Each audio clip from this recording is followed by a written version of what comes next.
Jackson. Here. Anthony Lane. Here. Paul Yellow. Here. Amy Garbarini. Hi, I'm attending virtually. Hassan Amin. Here. Brian Council. Kathy Coffey. Here. Chris Clark. Daniel Koenig. Kate Gibson. Here. Leon Hughes. Cassie Lord. Here. Melody Fowler. Here. Philip Perella. Here. Rodney White. Here. Stephen Minor. Will Montgomery. Here. Josh Crump. And Adam Derrick. Here online. Great, and here we have a form. All right, great. Thank you so much. All right, I get a motion for the approval of the November 17th cash agenda. Do you have a? Well, I just had one kind of quick announcement. So approximately, we have 2 new staff here today that I just wanted to briefly introduce. The product managers of Vince Terrell is on the left, Rashad Pickney is on the right. All right, welcome aboard. Hopefully y'all are enjoying it. If they're not treating you good, just let me know. I only have a couple weeks left. Right. Let me pull my charity camel on.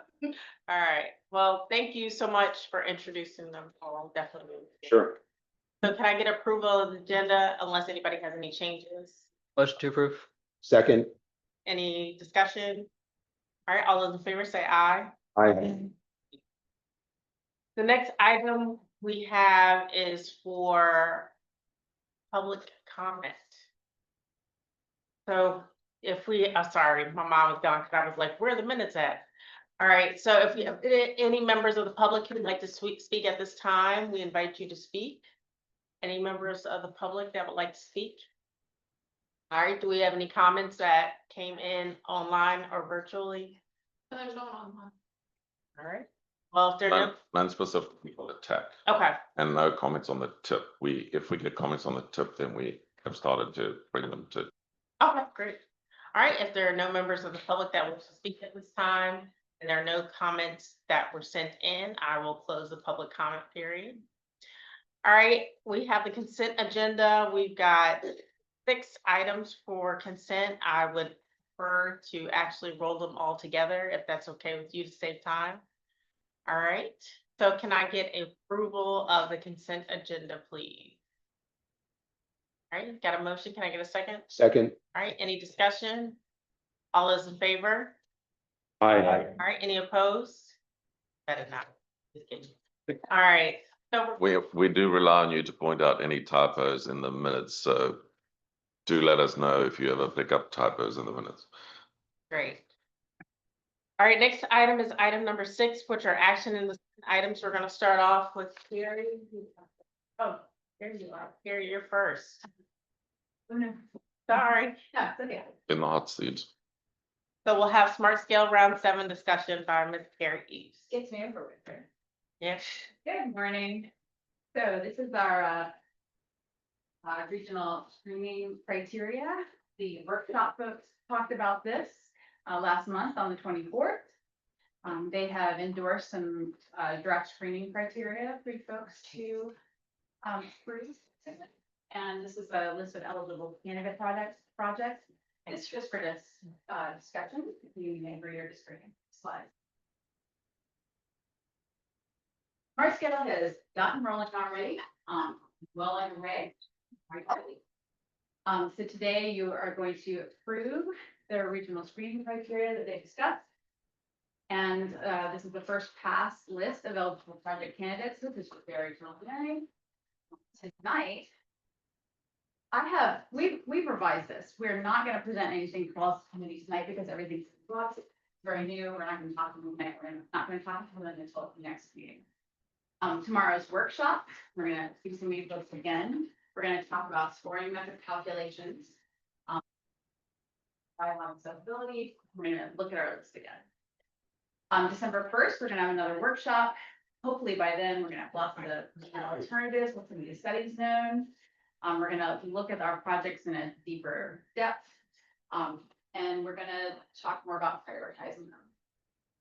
You're going to assess them, endorse them, have the localities do scoring metric calculations on a project by the end of December. And then in January, we're gonna have a draft regional listing. So since basically the policy committee isn't going to get any of this tonight, when would this go to them for the first time? Which is when? January 12th. Okay. Yeah, so they'll get the back list that is We did, just comment from me, we did talk about giving the policy committee what you're seeing and all that, but there's a number of things up in the air, and we're going to talk again tomorrow at the workshop. So if you, tomorrow might make some suggestions, and we thought, tell them the day before and then the next morning, you guys make some adjustments to that. So we just thought we'd give them a consolidated response in in January, on January the 12th, because that meeting's quite early for January. So yeah, so Carrie and I did discuss it, and we thought it's best not to give them a half-baked cake. We'll give them full cake in January.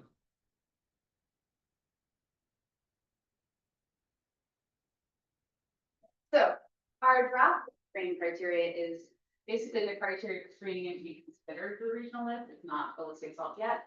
The first list may have more than 10 projects. And this is going to be based on the eligibility, the MPO PBC submission eligibility, and overall viability. So it's based on the regional significance definition. You know that we cannot submit projects based only on safety need. Project location, scope, and timeline is favorable. The necessary elements can be expected to be completed on time. So this is the list criteria that our subcommittee went over. They approved this list and endorsed it for all of you to take a look at. You can take a look at this. It's must be located on a statewide or construction district priority location. Statewide is preferred because this is HPP. There can be exceptions, but they have to be strong. Must be HPP eligible according to the technical guide. Proposed improvement must correspond to significant location. The improvement must improve that efficiency. Target for project request is 25 million or less. That's the target, not the limit. The scope must target need location and include logical termini, but we don't want you to include a lot of unnecessary location. You have to get your project approved by your governing body, and it has to be lots of VDOT coordination, VDOT early on. So they need to be tired of you by the end of all this. All right, so in Johnson, She's one of tired the of us interesting already. things that we've discovered here.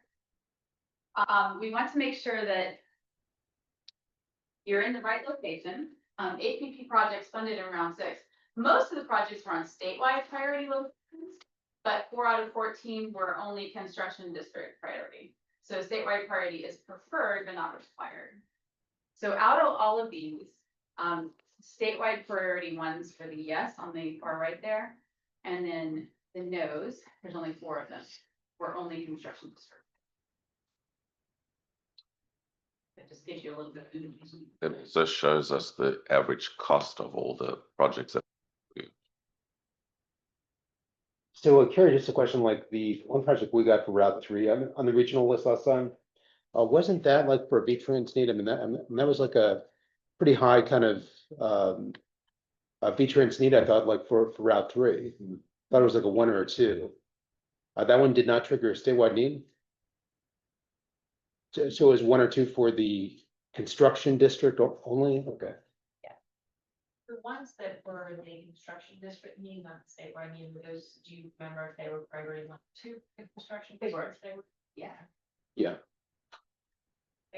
So I guess follow-up question to that, if you have like a V-Trans priority 1 need that's construction, does that basically not score as well as basically like a priority need that's 1 or 2 on the statewide? Oh, I haven't answered that. That's a good question. I'd have to go through all of the clicks of analysis. Or maybe does that make a difference? I don't know that it makes a difference. I think it depends on like how high the specific needs are in that location and whether they're met, as long as Matthew seems to have something to say about that. I was just gonna say, I did an analysis a while back, and I don't believe there is much of a correlation, but if I can find it, we can discuss it more tomorrow. So the needs relate to scoring in. Sorry, Screening in. screening in. They don't relate to the score directly in any way, right? Correct. Right. So it might just be an indicator, but it's certainly not a thing that helps the actual score.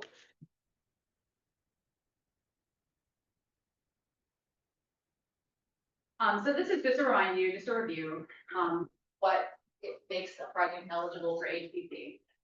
So these are just the features that it has to have. You all know this, it's just a review for you. There is that, it either has to have these features or it can be, proposed, it has to be the preferred alternative for one of the following studies, STARS pipeline, material management plan, or a VDOT MPO transit or local study. Have we settled, Cassie, the whole, it's be like the goal for all of the preferred alternatives? We're going to the pipeline right now. If we're trying to put together packages of affordable improvements, like if the consultant comes through and says, these are all of the preferred alternatives we can study, have to choose all of them? Or can we like together several of them for projects? From what WAPE has said, if there's a preferred alternative, it has to be the entire preferred. So in my mind, that means if there's multiple intersections, that we would have to move forward with multiple intersections for the application for it to be HPL. I know there has been some back and forth on that. Well, WAPE is the one who screens it in.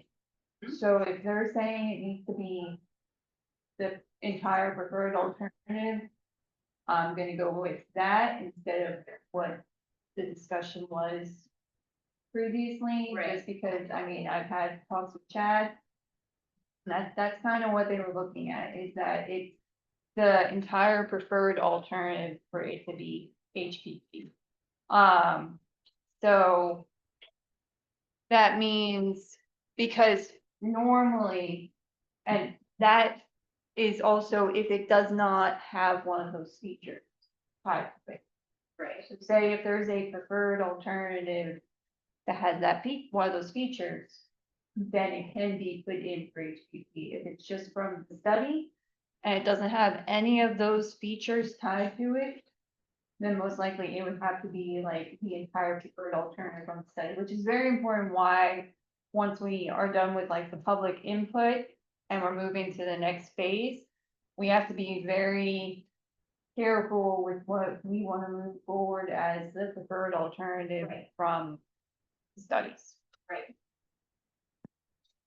Because once you move forward, you're locked in to everything that they're putting forward, right? So if the preferred alternative has got a sidewalk on the one side and a bike path on the other side, you can't remove those elements. You have to apply for the whole thing. Right. And then remember, for pipeline this round, we are now doing short-term, midterm, long-term. So the short-term and long-term will not be tied to what would be applied for smart scale. So if, like, say, Route 17, if one of the long-term goals for the pipeline study for Spotsy is to widen 17, then that widening would not be tied to the preferred alternative for smart scale application. So we need to then clarify what we consider short-term, midterm, and long-term. I know the consultant's trying to do that along the way. And I just feel like that's gonna have to be then another kind of meeting discussion of exactly what we're gonna be looking at for each study to move forward for an application. And I mean, we're already, that's the other ones too. And that applies also to the district grant list as well. The DGP. No? I mean, so like, if it's on the DGP, then it would be eligible if like we're doing the same thing, like if, say, for Mine Road, if Matthew decides he'd rather have that on the district list or the locality list instead of the regional list, if he's still doing the preferred alternative from the study, it would still qualify for HPP. So just for those who are in the pipeline studies, you have to make sure that if you're gonna apply for the short-term package, That's not smart scale though. So it's the midterm stuff is. the what we are- midterms are the ones that are going into smart scale. Are we, And those are maybe more, possible to project. All projects. Mhm. Okay, so it's the medium-term ones that are focused as the smart scale applications. Yep. And for those, your medium-term project, that is the preferred alternative, has to all the elements in the smart scale application. Yes, Okay, All right, Matt. clarification, can we also apply for the short-term needs?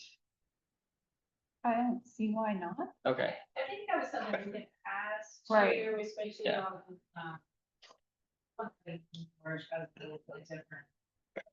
Flavor, you know. That was something. the reason I ask is that everybody has to do a calculation for them, for their own jurisdiction or for FAMPO. And if the short-term needs add costs and don't add to the score, you're just making your final score smaller.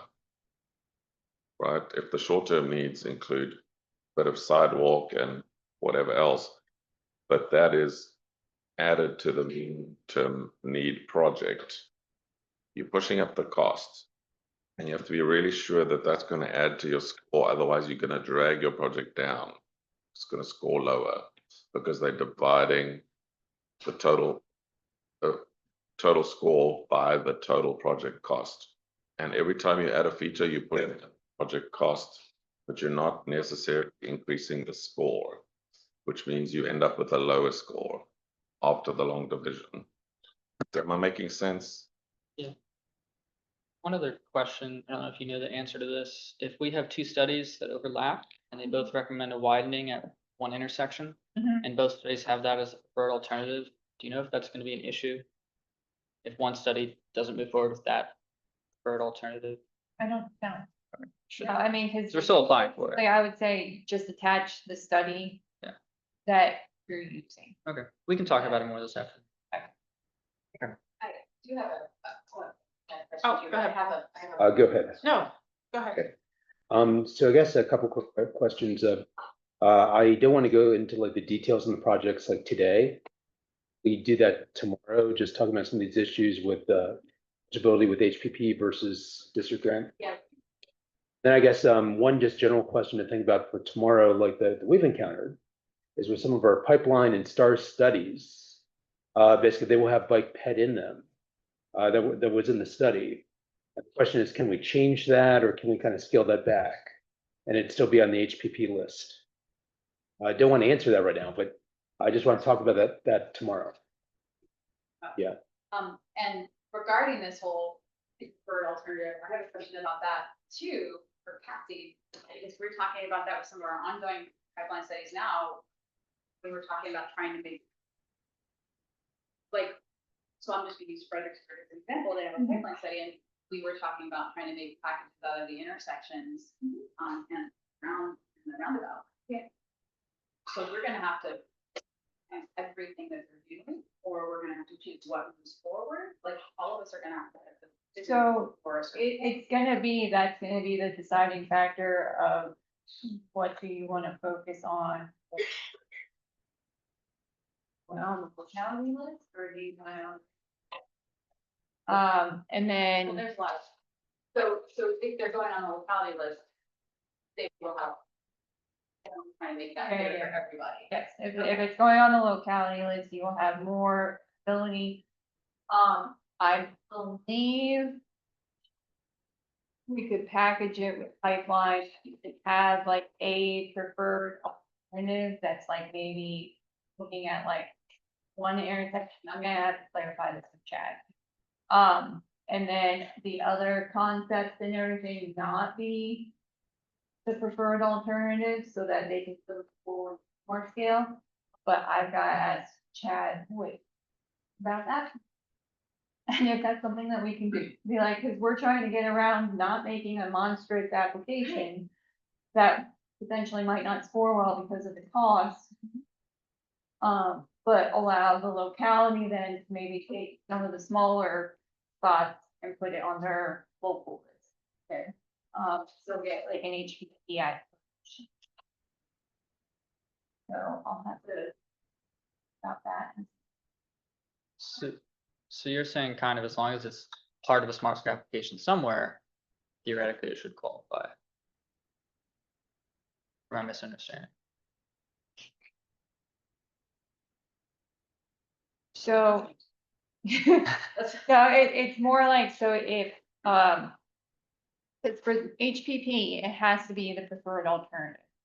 So I have to talk to Whiteby and see if we have the flexibility within pipeline, if we can say, okay, maybe like 2 intersections is the preferred alternative from the study, but then have some of the smaller concepts and everything still move forward, but not be considered the preferred I hear it. alternatives, so that the smaller concepts could be applied for unfair locality. Like, these are honorable mentions. Like, preferred Right. alternative, honorable mentions. Look at these guys over here. They give smaller applications. I Yeah. like that. Yeah, I'm going to talk to Whiteby about that, if that's. Or every year we get newer folks that join the TAC. So for those who haven't been here for 5 years, there are a lot of acronyms in all of the smart scale stuff, which are hard to grasp. But HPP is high priority projects, which is statewide. We compete. DGP is the district grant or the district list. So we don't compete with the rest of the state in the district list. We only compete locally. It's an allocated total dollar value, if I recall, for the district.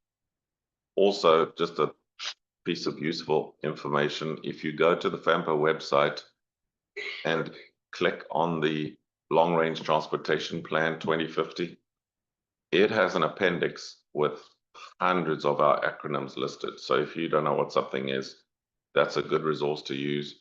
Also, just ask, because if we're in the meeting and you don't get something and it's your first year with us, feel free to ask questions. There are lots of technical words, so don't feel like when I first arrived here, I had never heard of smart scale. And so I had the district engineer sit me down and like, let me explain to you how things work here. So I had to learn all this. Don't feel bad about the fact that you haven't heard of what the hell HPP means. Slide. So you can read that later. That is just what is originally.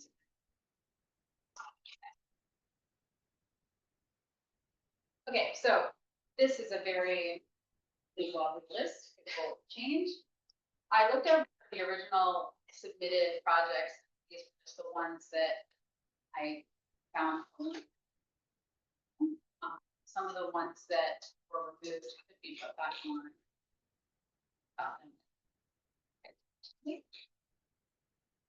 Just take a look at these and we can discuss them.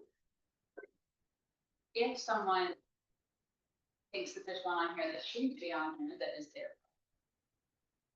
And this is just projects that are eligible for the regional. No, you're talking and not listening. Let me finish the sentence, please. For the regional list, you may have projects eligible for the district list that are not on this list. That's fine. This is just the eligible for the regional list.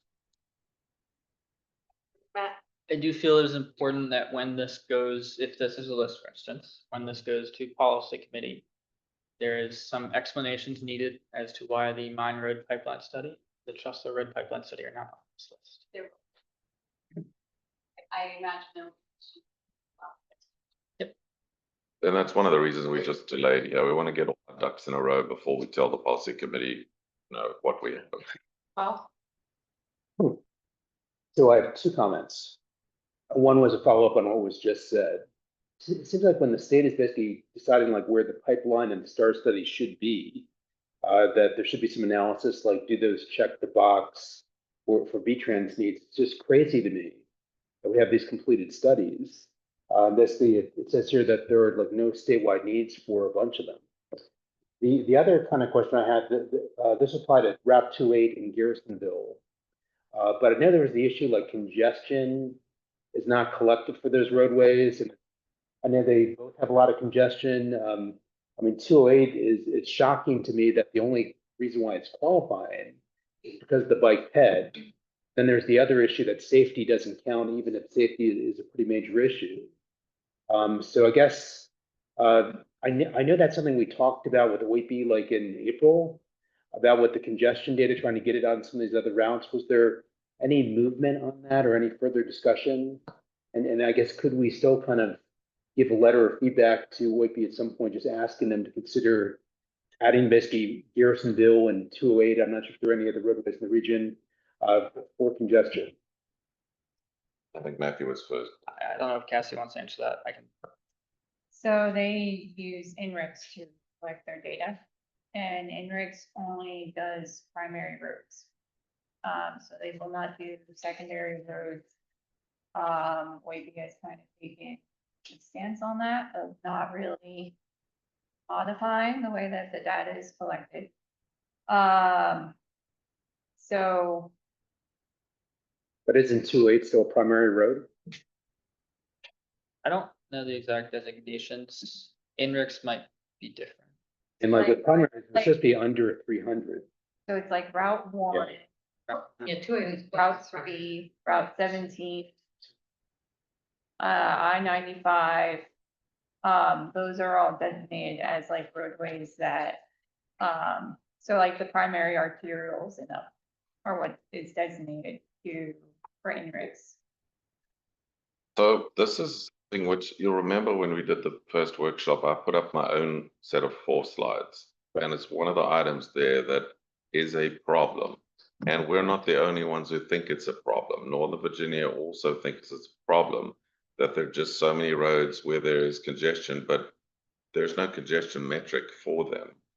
And it's honestly something that all the MPOs in the state should appeal to OIP together and say, Yeah, hey, I think it would have to be a bigger, we really feel that congestion on other significant roads that are not in the INRIX list that they're using should be considered. And Matthew had a way of doing that, which I passed on in some of my comments. But we should be driving the alternative to what's there. The last comment I'll make is that there is a new draft V-Trans needs list out, and it hasn't changed.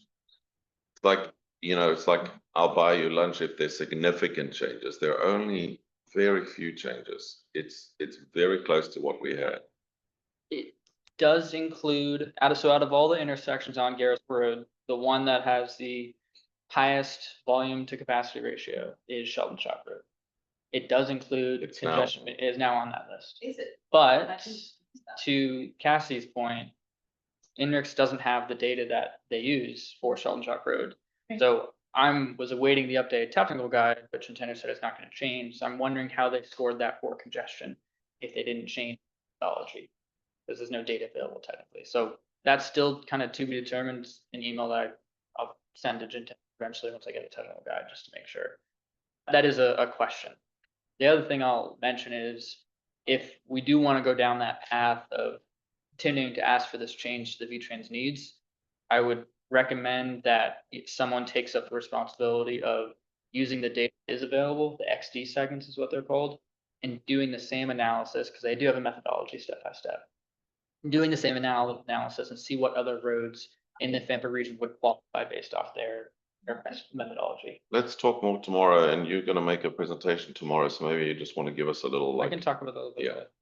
yeah. also I'll throw this out there now, for reaching out to OIP, just to kind of, I guess they would prefer you guys to reach out to me first, and then I will reach out to them. Just so that if for some reason they're out, I then know who else I can reach out to within the group, to get answers, so that like emails aren't getting missed. Or if they're too busy, then I can kind of put the question to someone else to help get an answer a little faster. All right, so to Paul's point, we'll have some action items based on tomorrow's. I was just gonna point out that you got to, got like a lightning answer, so. Is that a real quick answer, like the next day? Okay, next slide. So if we have no discussion on those projects, there are 2 additional projects to consider, that we can talk about tomorrow. Draft Connect for Crossing Bridge Parkway, draft final report on that is linked, and then the I-95 lane widening. Round 6 smart scale application is also linked to proposal. We can discuss.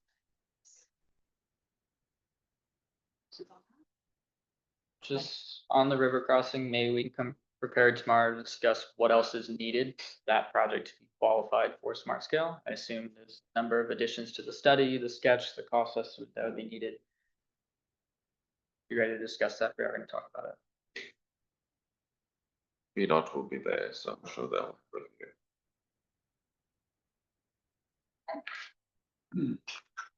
So next.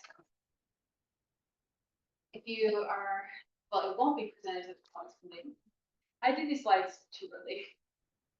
Eligible project list preliminary, discussed it today. It will change further as you know, as the projects develop. And then I will see some of you tomorrow at the TAC subcommittee. Next slide. And that's it. All right, oh, So one quick comment, basically the presentation tomorrow, the list of like kind of projects to discuss was like left blank. Would that be kind of what we just looked at here? So, yes, I left it blank in case you guys were like, this is terrible. I have to change everything on it. So, Sure. because we didn't have that problem. Pretty much the same thing. And we'll have these slides available so we can pull them up tomorrow and talk more about projects. Great. any other questions, comments? Just my comment, sorry, No, I'm please. just wasting time, but basically I just wanted to thank everybody because I think we're doing a better process this year.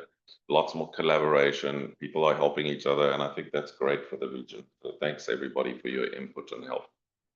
I really appreciate everybody's cooperation. Every time I've asked for information, you've been very forthcoming and good with it, and I really appreciate it. Further discussion tomorrow. All right. Item 6B, Fairfield updated 2050 congestion map, and that's Lita and Ian. So I'll give Lida a chance to go through the slides and then I'll make some comments after. Thanks, Lida. So this is just an update on what the model. What the model looks like with the new, the updated figures we put into that. Sorry, everyone. There we go.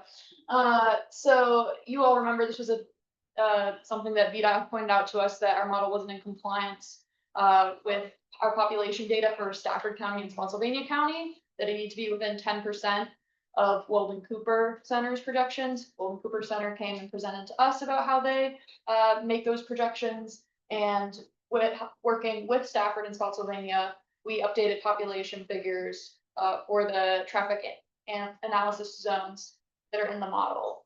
And then we took that updated land use data and ran the model again. So mostly what I'm presenting to you all is what has changed since we've updated the population data. And these are all 3 maps that we've made to depict this change. They're also up along the wall there. But this is just the first map with the original land use data that was not in compliance for VDOT standards. And now this is the congestion map for 2050 with that updated data, population data. And you can see it's kind of hard to tell the difference. So we also made a change map where we had just taken the updated land use data, congestion from, and subtracted it from the original. Yeah. So that's here.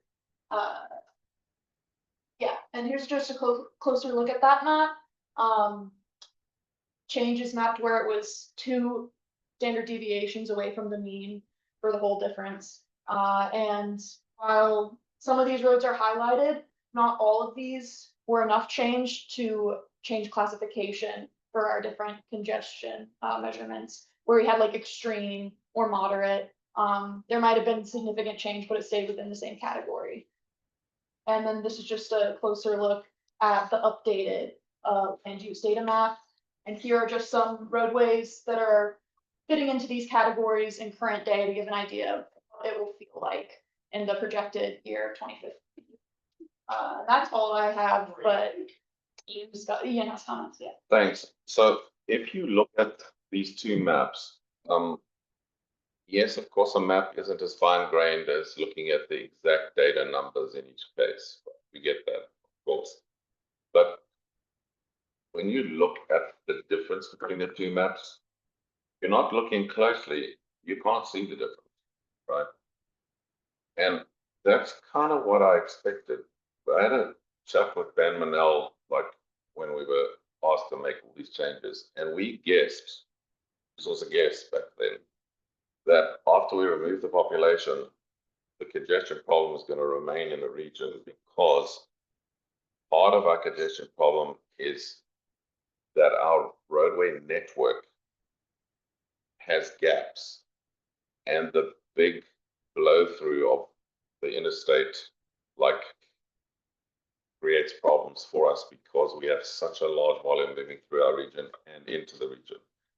So now we've made the maps, and that's kind of the picture I'm getting, is that if you don't go into the detailed data, it's actually hard to see how, because the one in the middle should be an improvement in congestion over the one on the left. And it's marginal, the improvement, which means that the network is not coping with the traffic, even if we remove 40,000 people from the region. It's still not coping in 2050. So in 2050, by 2050, we're going to have significant congestion, no matter what the number is that somebody picks. Right? We could take another 5,000 people out if they think that's too high, which is what Walden Cooper basically done. They've taken out some more thousands with their very hot off the press latest version, which we don't yet have to comply with. We will have to comply with it next year, but for these pipeline studies, we're in compliance.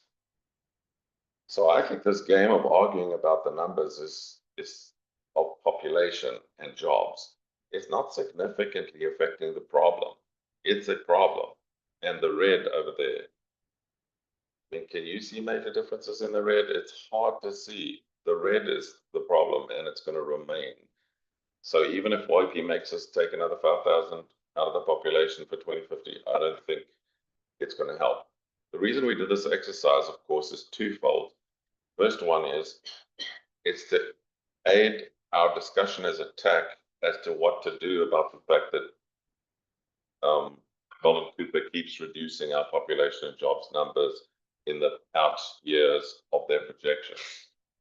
And we have to decide how to respond to that. Initially, we ignored it and did what we believed was the right thing to do. Then VDOT and OIP forced us to accept the lower numbers, which we did, and we agreed to for 12 months. But we should be going back to OIP and VDOT central office after the 12 months has expired and to tell them what our response is then. So, our response could be, accept our initial numbers and just, then we have the problem with smart scale, or we accept the revised numbers in the middle that we've got now, or we accept their even lower numbers, which takes another, John, I can't remember how many, but they take another few thousand out of the population again. And we need to give that response, but we've got time. We're covered until probably September next year under the current agreement with OIP and VDOT. But after that, the agreement is ended, and then we have to decide what are we going to pursue. The other reason we're doing this is because we have to do the 2055 LRTP, and we have to decide as PAMPO what data to use for the 2055 projection, right? We have to agree some numbers. not today, but in the new year, we'll be looking at what the population number is that we're going to project for 2055 and the jobs numbers that we're going to predict for 2055. So we've got, 6 months to workshop it and think about it and all that. But it's going to happen in the background while smart scale is happening. So there's a lot of stuff going on. Thanks, Jen. Does anybody? Matt, Paul? Paul, you can go first. So I guess I had a question is, for smart scale, does it make that much difference? And the reason why I ask is this. A smart scale, my understanding, is looking at a midterm, which, in the future for the next round, I'm not sure what that would be, but let's just say it's, 2036 or something. Basically with this reduction that kind of the state wants to do, is that more affecting the out years? So it would not really affect the midterm? That would be used for smart scale? John has some comments on that, but that's my understanding that it's about the outer years where we get out of compliance. That is true. The trick is that Spotsylvania out of compliance. Some point for 20. Okay. So either right in those years. So we're kind of starting to run up against that cost of where. But if we accept the figures for the map in the middle, does that still apply? I can't recall. Because these were the revised ones that we've now put into the model. Yes, So it's better. it is, yes. So you basically, I think, would be in compliance, Paul. Well, we can get an exact number, but I think it basically. Cassie, really quick, and Matt. I just- So have you guys just tried reaching out to Weldon Cooper to have a discussion about like where your numbers are coming from? And everything, and where their numbers are coming from? Our numbers, which are our original numbers, which are the map on the left, that decision was taken by the FAMPA Policy Committee in 2017. There is no record of how FAMPA got to those numbers. It involved inputs from the jurisdictional staff at the time, who mostly have left the region, and FAMPA staff at the time, who mostly have left. And when we look on the server, we can't find a very detailed explanation. So we don't actually know what data helped produce those 2017 numbers, which is the reason why we're a little bit on the back foot. We can't actually show you, oh, we've got this number because of these 5 things. We don't have the 5 things. Question. Do you have an idea of what the top 10 roads are for congestion, not 95? No. Okay. Yeah. Okay, could you send over the shape files as well when you have a moment later? Thank you. So I had one comment on basically the question that Ian asked. So I think one factor with basically just the growth projections being lower than had been thought back in 2017 was the entire COVID period. I think that kind of led to some recession and just some slower growth. And because of that, just some of the forecast vision, I think in Stafford and South Pennsylvania in particular, back in 2017 didn't come into being in, let's say, 2025, just because we had a period of 4 or 5 years of slower growth. I think in the long run, it may not make a big difference, but the short run, I think it's all different. Any other comments? If we accept the reduced figures that we've already agreed to for 12 months and next year decide to keep those figures, I don't think it's going to have a major impact on our small scale applications. But we can make that decision next year. No, I mean, stuff really comes into play more for the planning studies. Because that's when we are starting to look out at this stuff. That's then usually we look at this and then we are also at P4P, which has a lot of historical growth data in it. Consultant always says it. So that's when I feel like it's become more interesting. One other quick thing. The numbers we submit for Stafford, and Matthew's out of the room now, but the numbers we submit for Stafford affect somebody else, which we don't always think of. The Washington DC's travel demand model includes Stafford. So if we agree to something for Stafford, it's also affecting them and their model, and we should inform them of what we're doing because they build those numbers into their model. So that is an important thing to think about. It's not just, so if our numbers are bad, they're going to have bad numbers too.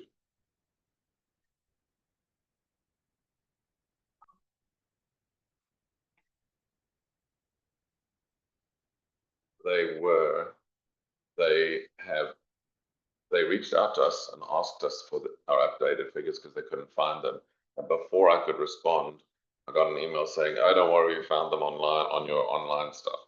So I don't know. I need to check back with them, but the revised numbers are in the official model, and we can or have already given them access to those numbers. So I'm assuming they've adjusted, but I need to just double check with them that they have adjusted because it does affect them.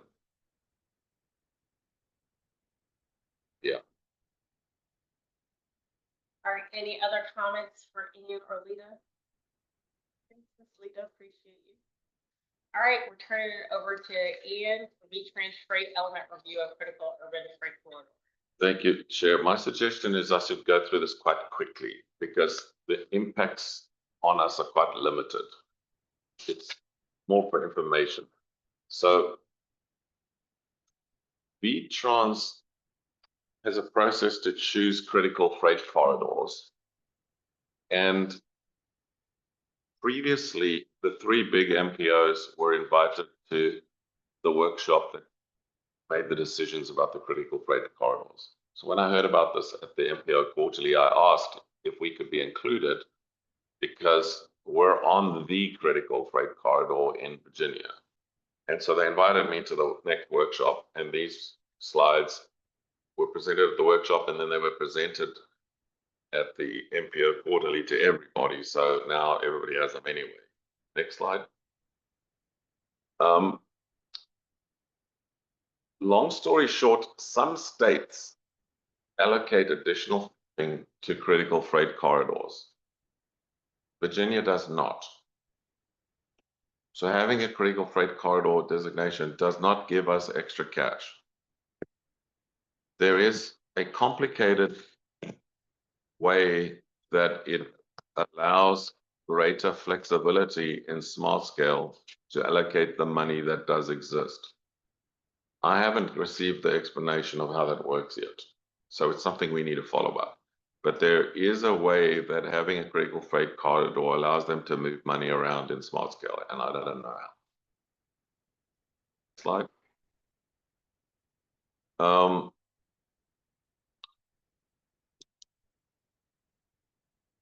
So there are two sets of critical freight corridors. There's a critical urban freight corridor network and a critical rural freight corridor network. And that legislation tells you how that system works. Next slide.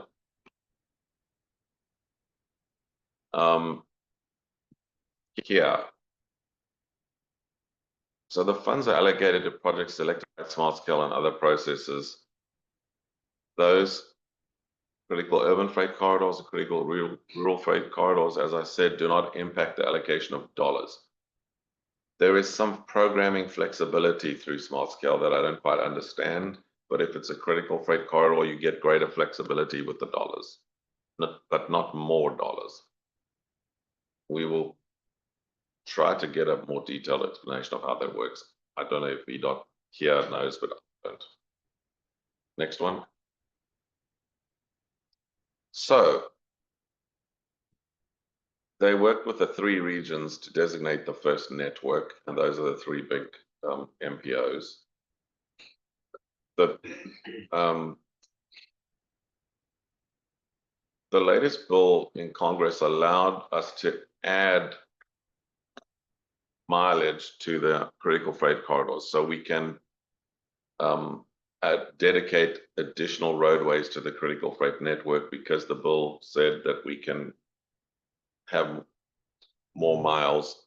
And what happens in each state is they tell you so many 100 miles in your road network can be designated critical freight corridors, and you then pick which ones. We've increased the number of miles, so we're allowed to add additional roadways at from now to our network. Next slide. So that's what it looks like now. The federal DOT has a role in designating some critical freight corridors in the primary highway system. They made some designations. And then what the state does is adds to that. And those different colors will show you whether it's state designated urban or state designated rural, but that's the network as it exists right now today. That is the critical freight network. Next slide. So what OIP is now trying to do is to utilize those extra miles to decide on additional freight corridors. And they've essentially recommending 3 locations. If we can go to the next slide. They need to identify candidates, and then they need to develop a consensus through the state as to which ones, and that's what they're working on now. Next slide.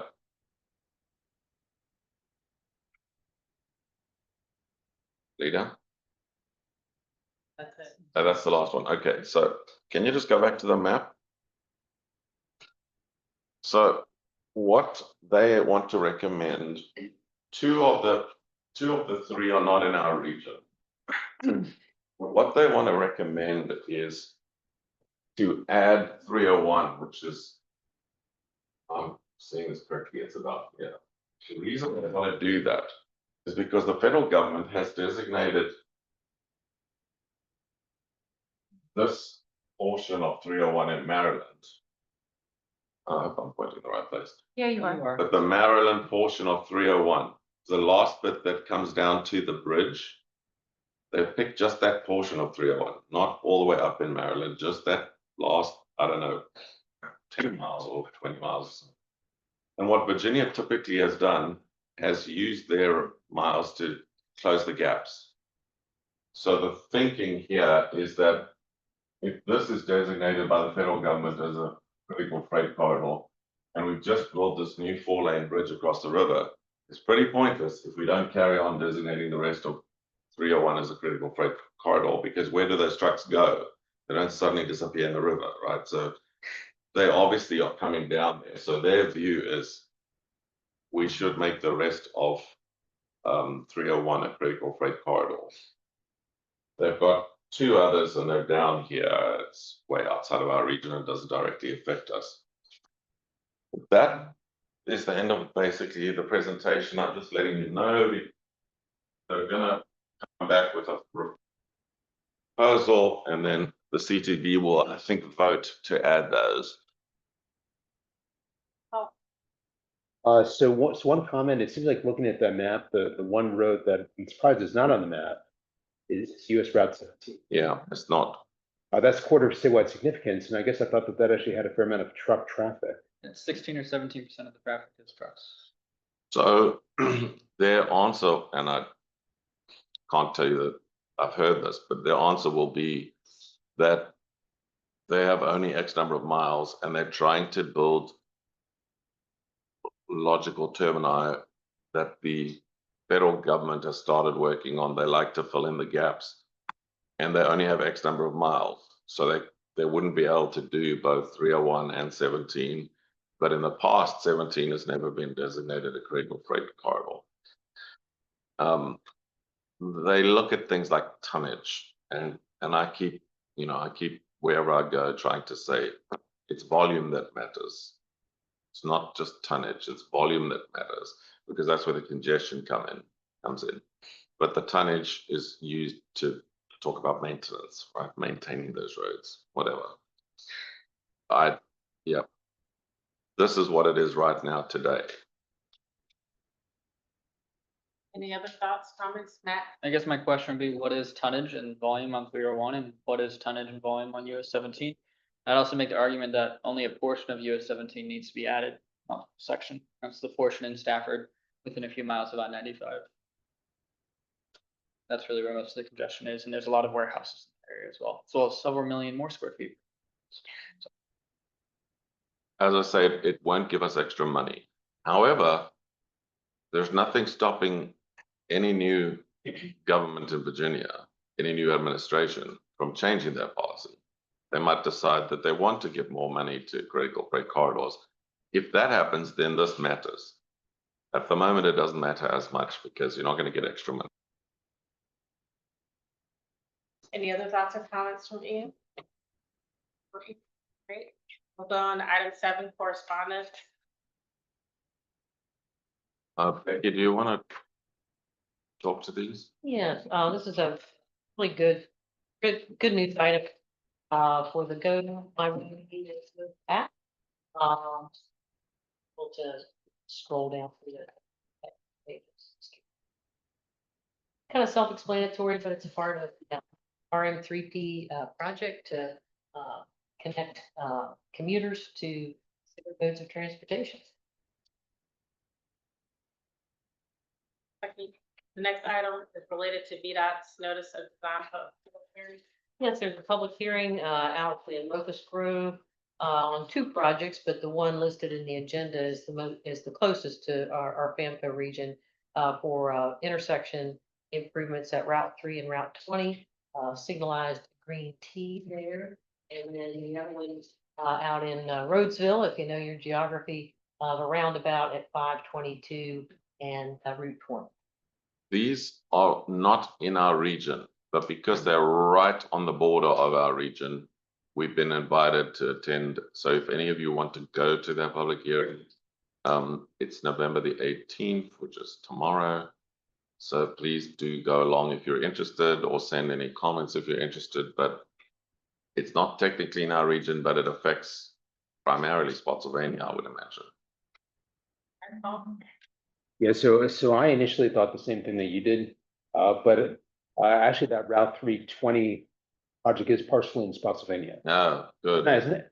It's not a lot, but it does come with, right, so But it we affects will us. have somebody at the meeting. Great, that's important, I think. Thank you, And the Jen. design looks really good. Yeah. Both sounds look really good. All right, next item at number 8, staff reports. Eugene.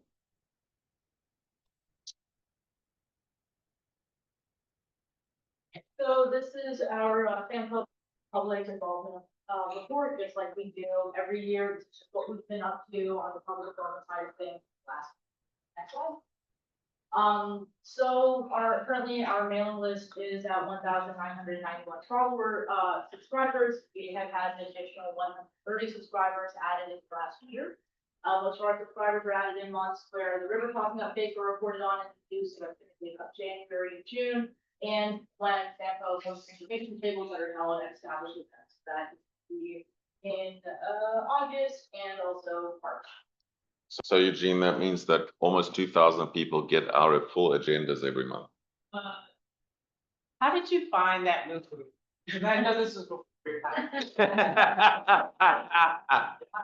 In the file, I love movies. Okay. We're heading to the Oscars this year. Okay, all right. In January 2025, FAMCO advertised GLRC's new rural transportation mailing list. Over the last year, we've had 131 subscribers. So we have attended 15 events this year. 11 of these events were hosted by other organizations. This is going to be our Connections Expo, our Great Train Race, our Regional Housing Summit. And about 4 of these events were pop-up information tables that we did at several libraries in America. Next slide. We also conduct outreach by going through social media. Our most active social media platforms right now are our Facebook, our Instagram, and our Reddit account. It's not a one-size-fits-all approach to posts, though. As you can see, different things work for different platforms. So for our Facebook, it's more specific to the localities. It is public comment opportunities. In-person photos tend to do very well. Next slide. For Instagram, it is more general to the region. They're more educational posts, but they also tend to like the in-person photos and videos. Next slide. And on Reddit, it's again specific to localities, the public comment opportunities that really people love now. Next slide. Not necessarily quite on purpose, but another way that we tend to get really do successful outreach is through our press mention. Sometimes it is on purpose if we do specific press releases to different organizations, but usually they sort of pick up what we're doing at committee meetings and they will announce it, and that's pretty great for us. So we've had mentions this year. This number is going up usually. We also tend to advertise when we get press mentions on our social media accounts as well. This year we also revamped our site, news webpage on our website. Slide. And all of these efforts sort of culminate in the public comments that we receive. These can be in person at our committee meetings, through emails. They can also be hard copy as well. So we've received 47 in total this year. Good numbers for us. That is almost double the amount that we received last. I think they're mostly Alan. I'm teasing. So some honorable mentions of stuff that we've been doing last year. We have updated our FAMPO website. Our river crossing survey closed with about 1,500 takers. We've included the SS for public involvement and stakeholder engagement plan to our final comprehensive action plan. Yes, great grant. Our rural work program public engagement plan was implemented, and we currently are working on surveying the policy efforts. Next slide. And looking forward to 2026, we have our Complete Streets Public Workshops and Survey that's going to go out, our LRTP survey and outreach conducted for that plan, and our Conflict of Planner event and more as well. Happy to take any questions or comments if you guys are offering, and if not, next slide. Oh wait, no, never mind. I'm not happy to take your questions and comments yet. So I'm sure that you guys are wondering, how can we impact FAMPO's outreach efforts? Promote our posts on social media, share them within your network, so that we can get more people to our events. For example, the Complete Streets workshops that we're doing over the next couple of weeks, we have uploaded to our social media, your network. That is fantastic for us. Let us know about any upcoming events that you're aware of just personally, or if your organization is going to do information tables and you feel like it would be a good fit for FAMPO to be there as well, then shoot us an email and let us know. And also, if you're ever out and about and you see us at an information table, come say hi, take a picture with us. What this does is allow us to then promote your organization as well on social media and sort of talk about the technical advisory committee, sort of share the ways that the organizations tend to work together or on this siloed off. And next slide. Now I am happy to take your questions and comments if you have any. If not, however, begin. I have one comment. Just Eugene is working on Coffee with a Planner as a project. Actually, John suggested the idea to us. We stole the idea from North Carolina, where John used to be with the MPO down there. And we are going to be a staff available at those events. There are not a lot of them. It's like we're looking at one in each jurisdiction kind of thing at the moment next year. But we would like to invite the staff planning, transportation planning staff from the jurisdictions to join us at those events. We will evaluate after the event to see how well it went, to see whether we should do more or whether people just don't have time to come and talk to us. The idea is to give the public chance to actually talk directly to a planner who works in the region. So if you would like to join us, let Eugene know, and then we'll invite you as well, and you can talk to your members of the public in your area on projects, on things that they might be interested in, or maybe they just have questions. Thanks, Eugene. Appreciate it. I think there's one other item on the agenda. Wait, we're still We have busy. adopted We're still committee busy with the agenda. meeting. And then Ms. Lita. That schedule, Madam Chair, there was some things that was coming up prior to the CTAC meeting. Yeah. So last one, that means that is coming up here, we'll get it talked about because it's that you have. How many folks didn't get a hard copy of the agenda out there? I'm just gonna pass it on the second page stapled to it. Everybody need one? The CPAC made a few edits and. Great. And we put the RPAC meetings on this. That the. Yep, great. Okay. So we intend to staple that. Thank you. In the conference. You want to have it. Well, anyway, you have the hard copy of the Alex. Thank All you. right, thank you. You All right, Lita, Paul has a question. Paul? Yeah, I had one suggestion for the TAC in November. Would it be possible to shift it from the 2nd to the 9th to get it away from holiday weekend? And the other question I had is, are there any days in 2026 that the FAMPA Policy Committee will be meeting at the same time as GWC There's one. for the same date? There's one, Paul. I think it's May. May. Nikki? Yeah. Yes, Right. 18th GWRC will meet at 5 o'clock and we'll still meet at 6. Okay. Our normal meeting. So we're not changing the time of the policy committee meeting, but they will move their GWRC meeting earlier Okay. in May. Does anybody have any Thank you. issue with the change that Paul has for November? All right, can I get a vote on that, please? I'll make a motion to make the change. I'll second. Second. Those in favor? Aye. Aye. Any opposed? All right, that change. So that will be November the 9th. Great. We'll provide that to the policy. We'll make that change and give it to the policy committee tonight. Thank you. Council. Lita? Oh, sorry. So this is just letting you know that we are hosting, as you had mentioned, public workshops for our complete streets plan. We're visiting all the localities in the Vampo region to get their input for our plan, hear about their experiences walking, biking, or taking public transportation in the region, and where they feel a need for improvement. There'll also be a public survey that we'll be releasing after our policy committee has seen the questions tonight. But these are the dates. The first one is this Wednesday in staff. Then we're going to Spotsylvania, December 3rd. And we're going to Fredericksburg, December 10th. And they're all Wednesday evenings from 4 to 7 p.m. The style is drop-in. You can just come and it's pretty open house. There's some hands-on activities. We'll have refreshments. And just hope to engage the public through this process and inform the work we're continuing to do for our complete streets plan.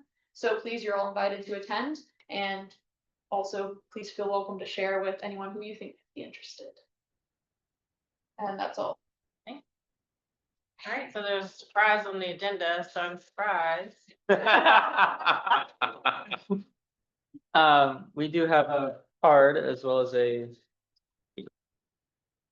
certificate of thanks for Jamie Jackson for her dedicated service to the region. I wanted to motion for approval for Jamie's dedicated service and her time as chair of the Fredericksburg Area Metropolitan Planning Organization Technical Advisory Committee. Thank you. Motion for approval.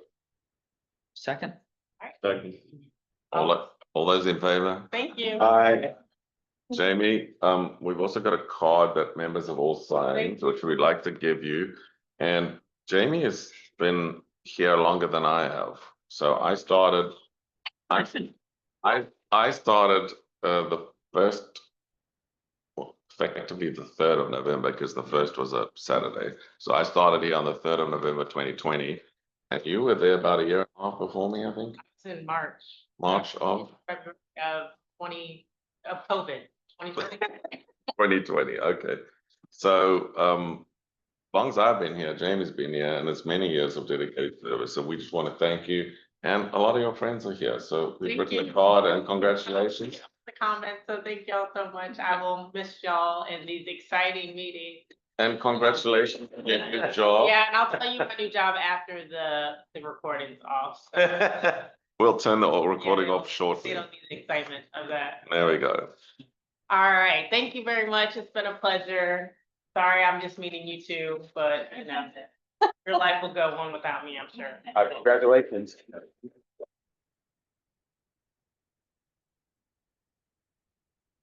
I'm All right, can I get a, updates from the localities and agencies, any member reports? Is Amy still online? Amy, are you there? Hello, yes, I'm here. A quick question, don't mean to put you on the spot, but do we know anything more about the 5303 funding? When Oh, it's yes. likely to? Thank you so much for sending me that email, by the way. I had not seen all the stuff from Vampo. But as far as your question on bridging the finance, I don't think we're going to need to do that because based on FTA's response, basically the 5303 was only paused because trams was closed. So I don't know if that's necessarily correct, but it looks like it's going to be approved within the next week. Contracts will be awarded probably Okay. within a week or two. Fantastic, thank you very much. Yep. The reason why I asked the question for everybody else is we officially got the notice of how much funding we have for 5303 to run this office and FAMPO ages ago, and we signed the contract from our side, but then there was a long delay. There's always a bit of a delay, but this time the delay's been a bit longer than usual. So we, we have a tight year, and we just wanted to find out when all the MPOs are complaining because it's just been a longer delay than normal. And we just wanted to check if there's any movement on that. So thank you to Amy for the update. We appreciate that. Gary? First, I just want to announce that Santa train tickets for VRE go on sale December 1st in person, and then the online tickets will be on sale December 2nd. And they will sell out, so. Sell out. I think Santa train. So one get in line. We're supposed to know somebody. get a Santa train ticket. All right, any other items from members? All right, can I get a motion to adjourn? Motion to adjourn. All right, Second. all right, all those in favor? Aye. Aye. Nobody's opposed. No, wait, don't move. Turn off the recording.